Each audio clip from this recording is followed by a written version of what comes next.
படுத்தப்ப வளையலே போடல. விடிஞ்சு பார்த்தா கை நிறைய வளையல். என்ன செய்ததுன்னு தெரியல. நடு சாமத்துல வந்து சடையால போட்டு விட்டுட்டு போயிருப்பா. நைட்டு நீ கவனிக்காம படுத்திருப்ப. ஏட்டி, என்ன கொஞ்சம் தேன் கொடுக்கட்டா? வேணாம், போதும். மைனி, குழந்தை பிறந்தா பேர் வைக்கணும். நான் வேணா பேர் செலக்ட் பண்ணி தரவா? தமிழ் பேரை வைக்கலாம். ஏற்கனவே பேரெல்லாம் முடிவு பண்ணியாச்சு. பாரா, என்கிட்ட கூட நீ கேட்கவே இல்லையேட்டி. ஒரே ஒரு பேரு தான். வேற பேரே என் பிள்ளைக்கு இல்ல. அப்படி என்னல பேர் வச்சிருக்க? உலகத்துல இல்லாத பேரு.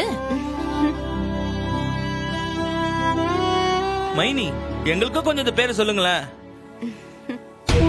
அக்கா, உள்ள பிறந்தா தானே பேரு வைக்கிறதுக்கு. அதானே, நீ இருக்கிற வரைக்கும் அந்த புள்ள எப்படிலே உசுரோட பிறக்கும். மைனி, என்ன மைனி சொல்லவே மாட்டீங்க? சொல்லுங்களேன், நாங்களும் தெரிஞ்சுக்கிறோம். அது வந்து ஆம்பளை புள்ள பிறந்தா சம்முவோன்னு பேரை வைப்பேன். எல எசக்கி, இப்ப எதுக்குல இந்த வீட்டு புள்ளைக்கு அந்த வெட்டி பையன் பேரை வைக்கணுங்கிற? எங்க அண்ணன் தான் எனக்கு எல்லாமே. அப்ப வேற யாரு பேரை வைப்பாவ? ஆமா, எல்லாம் ஒன்னொன்னுதான். ஏ, அம்புட்டு பாசமா இருக்கிறவன் எதுக்குல உன் வளகாப்புக்கு வராம போயிட்டான்? சொந்த தங்கச்சி விசேஷத்துக்கே வராம போன பையன் அந்த புள்ளைக்கு அவனோட பேரை வச்சு நீ என்னத்தை சாதிச்சு கழிக்க போற? அண்ணன் வராததுக்கு 1000 காரணம் இருக்கும். அதுக்காக அவர் அண்ணன் இல்லன்னு ஆயிருமா? மைனி, அதை விடுங்க மைனி. இப்போ நான் கேட்கிற கேள்விக்கு பதில் சொல்லுங்க. பொம்பளை புள்ள பிறந்தா என்ன பேர் வைப்பீங்க? சம்முயின்னு வைப்பா. அவ்வை சம்முயின்னு கூப்பிடுவா. அதுக்கும் சண்முகம் தான் பேர் வைப்பீரோ? ஆமா. ஏட்டி, பொம்பளை பிள்ளைக்கு சம்முன்னு பேர் வைப்பியா? வெறும் சண்முகம் இல்லாத சண்முக வடிவுன்னு பேரை வைப்பேன். அதான பார்த்தேன். ஆனா கூப்பிடுறது சம்முன்னு கூப்பிடுவேன். அக்கா, இந்த வெறும் பையன் பேரு இந்த வீட்டு விளக்கு மாத்துக்கு கூட இருக்க கூடாதுன்னு நினைக்கிறேன். பிள்ளைய பித்து பேரை வைக்க போறாளாம் பாரு. இசைக்கு புள்ள பிறந்தா ஒண்ணு அப்பா அம்மா பேரை வைக்கணும், இல்ல தாத்தா பாட்டி பேரை வைக்கணும். போய் அந்த வெட்டி பைய பேரை வைக்கணுங்கிற? ஏன் உன் பிள்ளையும் அவன மாதிரியே காசு இல்லாம பிச்சைக்காரனாட்டம் வளரணுங்கிறியா? எல்லாம் எங்களுக்கு தெரியும். எங்க அண்ணனுக்கு ஒண்ணு எந்த குறைச்சலும் கிடையாது. ஒன்னும் இல்ல, அப்பாரு நைட்டு ஃபுல்லா வீட்டுல இல்ல, எங்கேயோ கோச்சிக்கிட்டு போனா அப்படியே இன்னும் வீட்டுக்கு திரும்பி வரல. நீ எங்கிட்டாச்சும் பாத்தியா? மறுபடியும் ஆரம்பிச்சிட்டாரா? இப்ப நான் அவர் எங்கிட்ட போய் தேடுறது? நான் தெரியல. வெட்டுக்கிளியே எல்லா ஒயின் ஷாப் பக்கம் போய் பார்க்க சொல்லியிருக்கேன். அவன் கூட போய் நீயும் மண்டபத்துல எல்லாம் போய் பார்த்துட்டு எங்க ஏதுன்னு தகவல் சொல்லிட்டியா? இல்லண்டா அவர் எப்படா குடிப்பாருன்னு காது கிடப்பானுங்களா? இந்த ஓசி குடி ரவியும் முத்தப்பா கோஷ்டியும் அவங்களையும் போய் விசாரில. அப்படியே நானும் கிளம்பி வரேன், எங்கிட்ட போய் தேடுவோம். சரிப்பா, நான் உடனே போய் தேட ஆரம்பிச்சிடறேன். இலை, அவருக்கு ஒண்ணும் ஆகாதுல. அவருக்கு என்ன எதுன்ட்டு நான் பாத்துக்கிட்டேன். நீங்க முதல்ல உங்க வேலைக்கு கிளம்புங்க.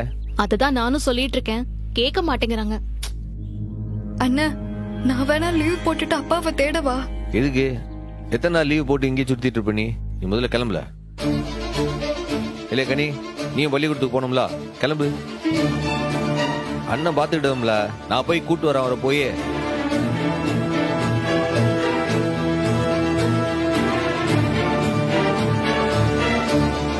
மாமா வேற எங்கேயும் போயிருக்க மாட்டார்ல? ஏதாவது தப்பான முடிவு? இல்ல, நீ என்ன இப்படி எல்லாம் பேசிட்டு இருக்க?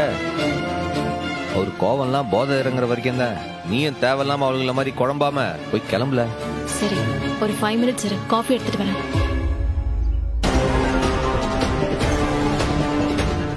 அப்போ இவ்வளவு நேரம் வராம இருக்காரு, ஏதோ தப்பா இருக்க மாதிரி இருக்கு.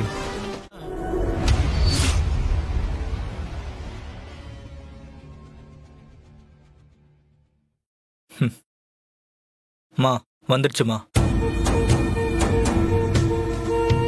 என்னது இது? நான் 10K கேட்டேன், 5K தான் இந்த ஆள் போட்டிருக்கான். ஆயில் சேஞ்சிங்க்கு எவ்வளவு ஆகும்னு எனக்கும் தெரியும். என்கிட்டயும் 2 வீலர் இருக்கு. இதுவே அதிகமா தான் கொடுத்திருக்கேன், பார்த்து செலவழிடா. மேடம், நீங்க சொன்ன மாதிரியே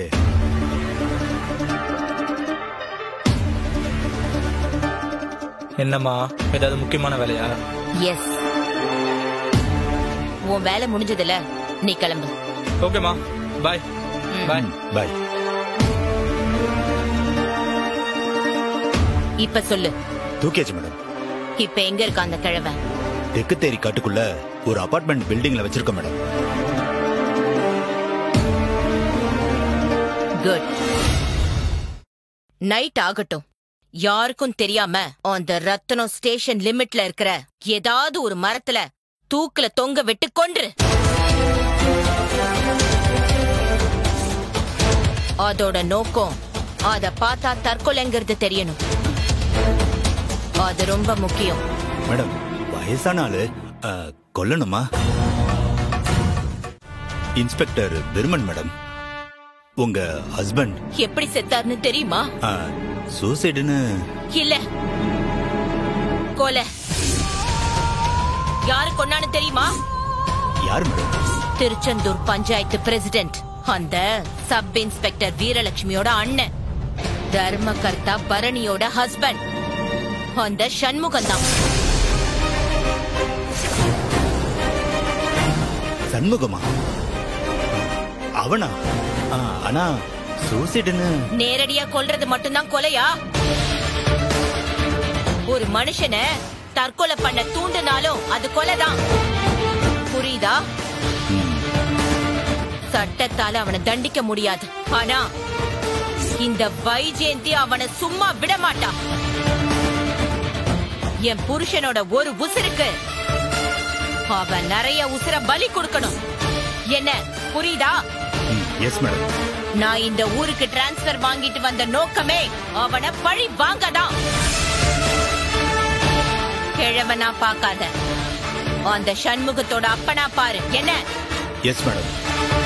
இன்னைக்கு நைட்டே அவனை தூக்குல தொங்க வர்ற மேடம். அந்த கிழவன் கதை முடிஞ்சதுன்னு நினைச்சுக்கோங்க. Good. You may go. Okay madam.